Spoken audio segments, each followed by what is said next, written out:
حبیب صاحب، Peoples party اب بڑا زور دے رہی ہے 90 دن میں انتخابات کروانے پر. کاش پنجاب اور کے پی میں انتخابات کے حوالے سے بھی پیپلز پارٹی اتنا ہی زور دیتی اور اتنا ہی فوکس کرتی تو شاید آج یہ حالات نہ ہوتے جو ہم دیکھ رہے ہیں. دیکھیے، پاکستان پیپلز پارٹی ہو، پاکستان مسلم لیگ نون ہو یا اس کی دیگر اتحادی جماعتیں ہوں، ان کا مسئلہ یہ ہے کہ یہ سمجھتے ہیں کہ تحریک انصاف ایک نئی پولیٹیکل فورس ہے جس کو ختم کرنے میں ان کی بقا ہے. ایک نئی پولیٹیکل فورس کی موجودگی میں، اور پھر ایسی موجودگی کہ جو بالکل آپ کو ہر طرف نظر آ رہی ہو اور اس کا نتیجہ یہ لگ رہا ہو آپ کو کہ آپ اپنی اگلی نسل کو اقتدار ٹرانسفر نہیں کر پائیں گے، تو ظاہر ہے اس کے خلاف پھر معاملہ جو ہے وہ گروہ بندی کی طرف چلا جاتا ہے، تو مفادات گروہی نیچر کے ہو جاتے ہیں.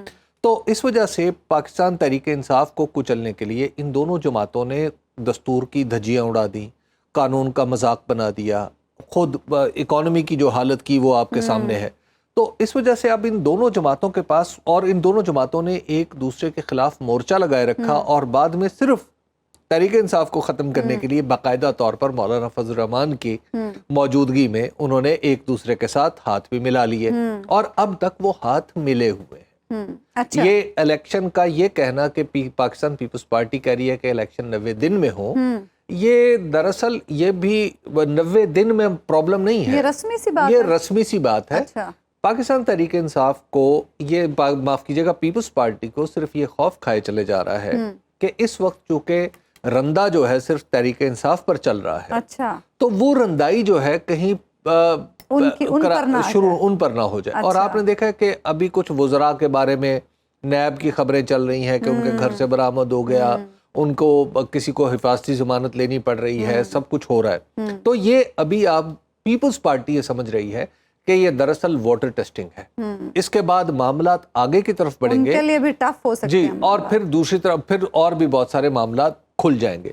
مثال کے طور پہ آپ ذرا دیکھیے نا کہ جناب بلاول بھٹو زرداری صاحب وزیر خارجہ رہے ہیں، کیبنٹ کے اہم ترین فیصلوں میں شامل رہے ہیں، یعنی اس فیصلے میں بھی شامل رہے ہیں جس میں کیبنٹ نے پاکستان کی سپریم کورٹ کے فیصلے کا مذاق اڑاتے ہوئے اس کو ردی کی ٹوکری میں پھینکا تھا. جی بالکل. اور پھر ظاہر ہے 16 مہینے جو شخص وزیر رہا ہو کچھ نہ کچھ تو نکل ہی آئے گا، کوئی چائے کا کپ نکل آئے گا، کوئی کھانا نکل آئے گا، کوئی باہر جاتے ہوئے کوئی خرچہ نکل آئے گا، کچھ نہ کچھ تو نکل آئے گا. تو لہٰذا اب خوف یہ ہے کہ کہیں خدا نخواستہ معاملات اس طرف نہ چل پڑے، اس طرف نہ چل پڑے.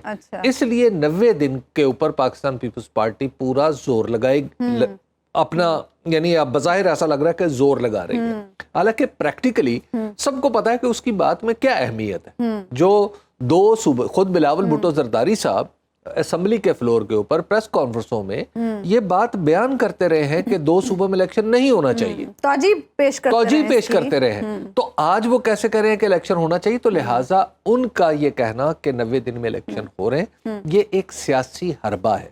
اس حربے کے نتیجے میں اس حربے کے نتیجے میں وہ چاہتے ہیں کہ نظریں ان کی طرف نہ پڑے. لیکن میں آپ کو خبر دے دیتا ہوں. خبر یہ ہے پیپلز پارٹی کے لیے کہ سندھ کا ریکارڈ چھانا جانا شروع ہو چکا ہے. یعنی اور سندھ میں بہت جلد آپ دیکھیں گے کہ وہاں پر جو بد امنی اور لاقانونیت کے نام پر بہت ساری چیزیں ہونے والی ہیں. اور یہ خبر ہے ایم کیو ایم کے لیے بھی، اور خبر ہے پیپلز پارٹی کے لیے بھی. ہوشیار ہو جائیں. سنو نیوز کا یوٹیوب چینل ہی آپ کی خدمت میں بے لاگ تبصرے اور غیر جانبدار تجزیے لے کر آتا ہے.